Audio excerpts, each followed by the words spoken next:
Hi, you guys.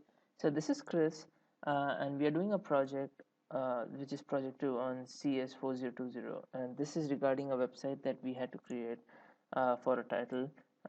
So my title is crowdfunding, and I'll be discussing about what crowdfunding is, what its history was, how crowdfunding did exist, but we did not recognize it until the early 20th century or the late 20th century. And then the latest projects that are going on, I did talk to one of the guys who is an active funder for kickstarter.com, and we would then take a look at what she had to say.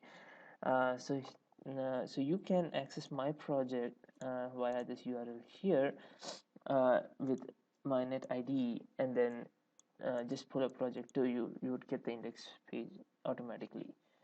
So this is my first page, wherein I've had a formal definition for what crowdfunding is. And so my abstract goes over what crowdfunding is, what I intend to discuss, the theory, and then the economics that are related to this project. Also, the issues, the government issues, tax issues, people who are funding, what do they get out of it, and what kind of projects have come out, and what kind of stupid projects have come out. uh, Also, I've also discussed what people have to say about it, and maybe it's going to be a big thing in the future. So this is my index page. Heading over to the introduction.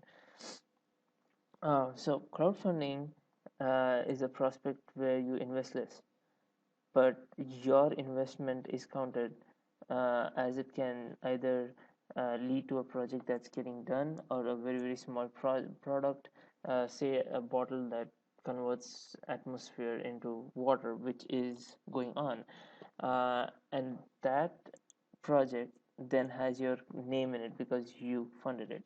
On the other hand, creators get a good platform to work on. They get a lot of money that comes in, and they they can set budgets, amount of money that they require, and you can go ahead and help them out. So these are some of the projects. uh, a little weird, but yeah, these are some of the projects that are going on. And then Kickstarter, which is one of the pioneers of crowdfunding, take care of the funds that come in. They maintain accounts for you, and then people they give you a platform where people can come and view in, or even come with some amount of money.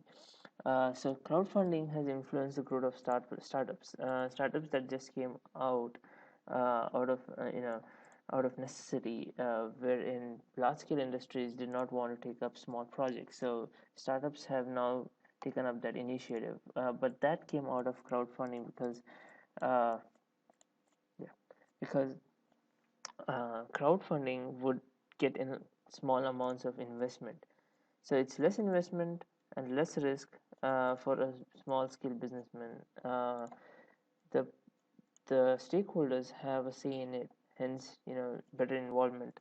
The products would then go into a stage of testing with the user before it can ever be launched. So you're going to have better product quality, and then as you know, companies require more experience, so new graduates and low skilled workers can be employed by the startups at a fairly less wage, but it's kind of a good launch pad.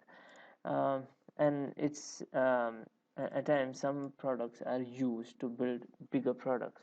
So it so this can also be a launch pad for having intermediate small scale products.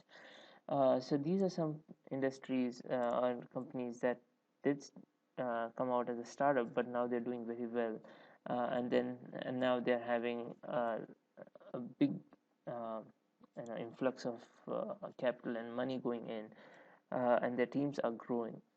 Certain issues that you're going to have with crowdfunding is the taxation. So different states in US have different rules for uh, taxes, uh, for taxing the people who are involved in such a business. So as I said, various states in the US have different tax laws for people uh, who have engaged in this kind of business. And so, if you were to fund a project that's out of the state, out of your state, then you would have to take a look at the tax laws for that state and then file for your taxes in yours, which is kind of complicated. Um, so if it's within the states, it's that complicated. Then nation-wise, it's going to be more complicated. So people do not fund projects that are outside their own country, which is a bit problematic. Now, so you would have to take a look at the rule of uh, filing for bankruptcy. Some organizations can file for bankruptcy if the project is not going anywhere and they feel that they have exhausted all the resources, then potential investors uh, can lose their stocks. And the bankruptcy is such a rule where you lose your money, but the guy who was handling the resources cannot be held liable. So that's a problem. And so we would take a look at these issues. That is, we look at certain positives that still fuel this model. The ifs involved, if a project were to go south, if a project were to fail, if a project were to hit a roadblock, then what? Or if the deadlines have been breached multiple times, then what happens? And then we think about, is it worth the risk? Would you put in a lot of money, your hard-earned money, into a project that might or might not go anywhere? Certain governance issues, as I said, the tax laws, and then what happens to personal privacy if a project doesn't do as expected, or if a lot of money is involved and nothing has happened, or people suspect that the guy has uh, ran away with their money, then what happens? So how government or and certain agencies do hire collection agents, and that's a big ramification on privacy. So crowdfunding is a little problematic when it comes to an international affair. People would have to have a good communication uh, a good communication field to talk about the problems, and then they would have to have site visits or take a look or have some kind of product tests to see if the project is going as expected, which is very difficult in an international collaboration as such this. So these are certain issues that we're going to take a look at. Before we go for that, we're going to take a look at the background. So crowdfunding started in 1980s or in 1800s when uh, many people, about uh, a lot of people pitched in and got a good donation of around $160,000 for the Statue of Liberty. So Statue of Liberty were I'm sorry, $101,091. So Statue of Liberty was to be finished, but it couldn't be done because of a lack of resources. So 160,000 donors pitched in $101,000 to cover the rest of the cost. Finally, the governor did not use these resources, but it did uh, start off the crowdfunding thing. Even Mozart was rumored to have used it in 1783 for one of his uh, concerts.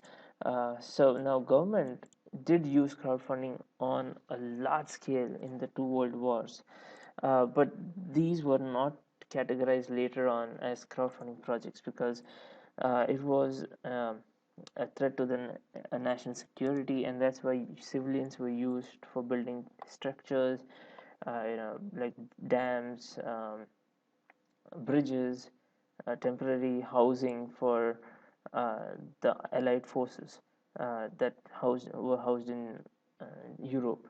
So the German forces would break down these infrastructures to stunt the growth, the movement of the Allied forces, and hence the governments of US and UK had to use civilians as most of their forces, uh, as most of the people were recruited. So that was crowdfunding on a large scale, but it's still not recognized. So this is a brief history of crowdfunding, wherein it did start in the late in 1700s, 1800s, and you have the Statue of Liberty that was one such project. And right now, it's still going on. It's still catching pace with small scale products. We now take a look at the issues. So to access the issues, I would recommend clicking one of these. So we'll take a look at the visible possibilities, positives. So the most driving factor for this business model is the scale of the projects. The product need not be a huge deal. It can be as small as a water bottle that indicates, if you're running out of water. It throws an indicator that you need to drink water at this time. It can be a very, very small project, or the size can grow as you feel, or as your stakeholders feel that it has a good potential. So the scale of the project is not an issue. Anybody can be a creator. Investments start from $1 or 99 cents. So typically developers keep the bar very, very low, that is 99 cents or $1.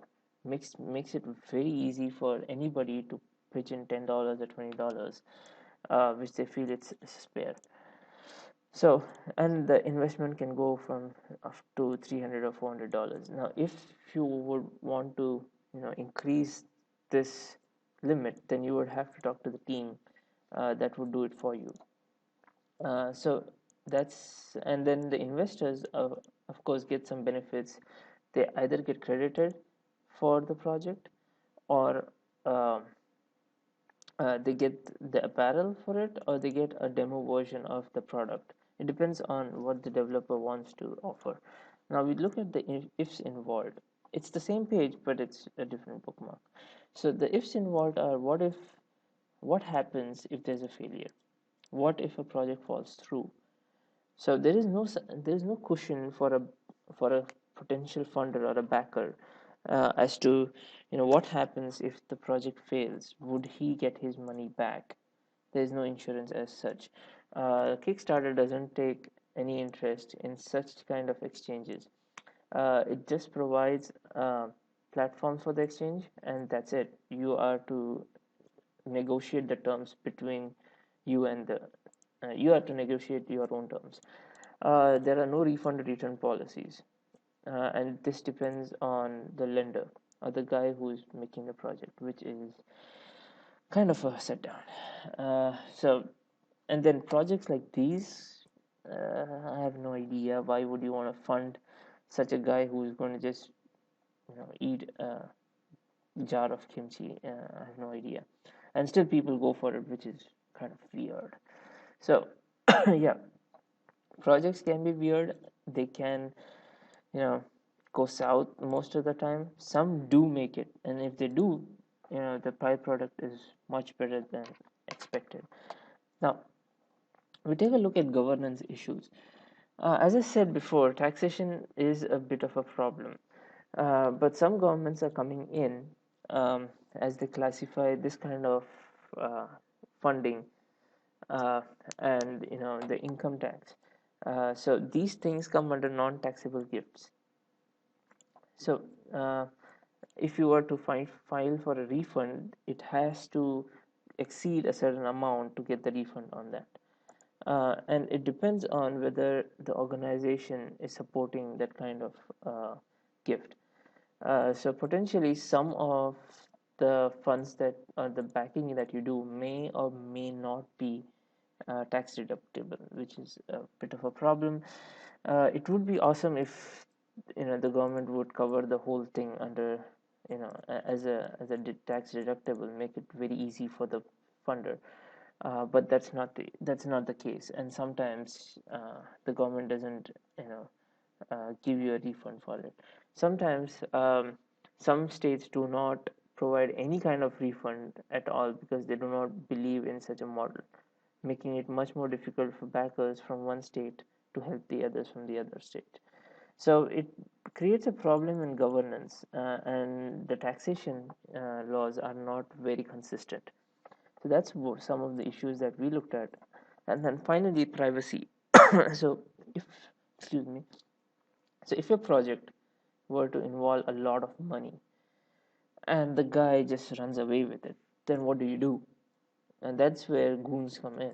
So some companies or organizations have uh, hired goons, or collection agents, if you want to call them, to collect the money from the guy who's taken it. So that gives a that affects the privacy of the individual. What if the person were to return it, but he was a bit late, and you would have collection agents knocking at his door, which is bad. So yeah, this business has seen its set of bads uh, on privacy, because the negotiation happens between two individuals, and somebody, or some person who feels he's been cheated, can approach the collection agent, which is bad. So these are some of the issues that crowdfunding is still facing, and the government has not of restriction or security for the people who are involved in this kind of business. So crowdfunding is still open sourced, and it's very risky. If you were to try and put your hand in it, you would want to put in a less amount of money, where the losses won't bother you too much. So that's the issues. So I did conduct an interview. It's mostly an email interview with Nichu Abdi. She's a backer, and she's backed about 170 projects, and in the field of conceptual arts. So I had a interesting discussion with her, where she talked about uh, the problems that a funder can face, the risks that they are willing to take, but it's mostly out of interest that they do it. She has put in a lot of efforts in promoting local talent, and in the area of conceptual arts. She says that it's easy to know if a project is good in the field of conceptual arts and IT, but other fields would certainly struggle, because the progress would be seen over a couple of months in certain fields, which is going to be tough. And then she talked about certain improvements. She recommended for backers to have some kind of infrastructure, some kind of insurance for backers, and some infrastructure for the creator. Insurance in kind of refunds if something were to happen or the project were to fall through, and infrastructure where they have some kind of a feedback, where they would tell uh, the creator that this is how we feel you should go, and he would use that in his project. So she was a good, she was good to chat with, and she talked about how backers need to look at potential projects, and what are the pointers that she picks up when she sees a potential product. She even talks about um, yeah, being in communication with the creator, and talking about how the project is going on, what is the progress, what does she expect. She also talks about uh, the byproduct, or the credits that she gets. She gets a lot of invites to uh, the uh, the concerts, or you know she gets apparel. Mostly she goes for concert tickets, maybe an occasional uh, you know a meeting with with the creator, but that brings a lot of networking for her. She did enjoy the apparel and sometimes the product demos, but she prefers to meet them in person. And then Kickstarter did throw me certain stats, wherein a lot of people invested in IT related products, And then one such Wednesday afternoon saw $1 million being committed for an IT project, and this was a bottle that converted atmospheric atmospheric converted air into water. And this did it, and this kept filling the bottle as you kept riding through with the bicycle, which was amazing. It did see a couple of $1 million being committed within the whole week, which was the highest. And the website could take that kind of hits, which was awesome. So once, and then there are other projects that are coming up, and the amount of pre-orders, uh, and the problem is such people cannot handle the pre-order, so they would have to outsource that for them, because the production is slow and the pre-orders come in pretty fast. uh, so these are the results. Now my opinions are, so the business model at hand is very instrumental in encouraging new ideas, of course. The plan has a lot in it for the creator because he gets a lot of stuff, he gets money, he gets the time to work on it. But you know, and then he is not held liable in case anything goes wrong. Crowdfunding fails to provide any kind of insurance. That's true, and that's, that even she spoke about, that, the lack of insurance. So people who are backing it know what they're getting into before they can do it. uh, there are no concrete laws to fit, all one and all of the projects. These laws vary as per the field, which is kind of confusing, and people do not want to get into it. Investors must get some kind of incentive. Yeah, they do get some kind of incentive, but it's too small. They do get credit, and they get some mock-ups with it, which is good. But they should get something out of it, like a refund or a tax refund, which would help, encourage more funders to come in. So now, governments need to figure out certain rules, uh, for, to encapsulate all to encapsulate projects that come under this model, and how they would handle the cash inflow, and how would they categorize the amount of funds that's coming in. So that's a little difficult to do so.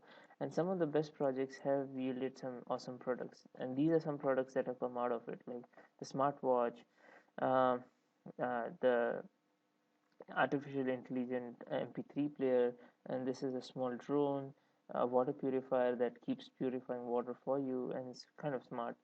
Uh, so these are, and it has a temperature sensor that heats the water if it's getting colder outside. So these are some of the projects that I've seen, and these are my opinions. I didn't make an appendix with the questions that I asked her and the responses that I've got. These responses have summarized them in my results here, but you could take a look at the responses that she has said, and she has gone through and all the a varied amount of projects, and she says it's easier for arts and IT to, you know to come up in such a model, but other fields would still suffer. She does talk about uh, certain infrastructure that should be built for a creator, and she thinks that youngsters would do better for their college projects on such a platform. Maybe a feedback system where, such they could, communicate with the kids and have them make projects that are much better. So she thinks, it's going to help the kids in the future. So this is the summary that I came up with, that every business model is flawed, and so is this. So models, um, as they, so this model thrives a lot on faith and responsibility, and that's the problem. Sometimes you cannot have faith if a person is living in the other country. That's very tough. Um, and then, but it has surprised a lot of skeptics with the amount of products that have come in. Some people have really done well with with sturdy models, but to a certain level. Multinational investments or huge amount of money should be kept away from such a business. Of course, cross-country funding, as we spoke, is very complicated, and people need to work on faith uh, and market value on this. And finally, responsibility and faith, with a bit of luck, makes this model stick and must be left alone. I don't think it should be taken in as a mainstream business, because mainstream businesses would then screw up the rules, bring in more privacy policies, and make this model very very rigid, which it is not supposed to be. Uh, Finally, these are my references here, and as you've seen, I've gone through a lot of stuff, a lot of websites. I did have some interesting history sites here that talk about how crowdfunding came up, and they go dwell more in detail. I would recommend going through them if you were more interested. So thank you for watching. This is my website. You can go through it and mail me if you have any kinds of questions, concerns, opinions. Uh, yeah, thank you so much for watching. Have a nice day.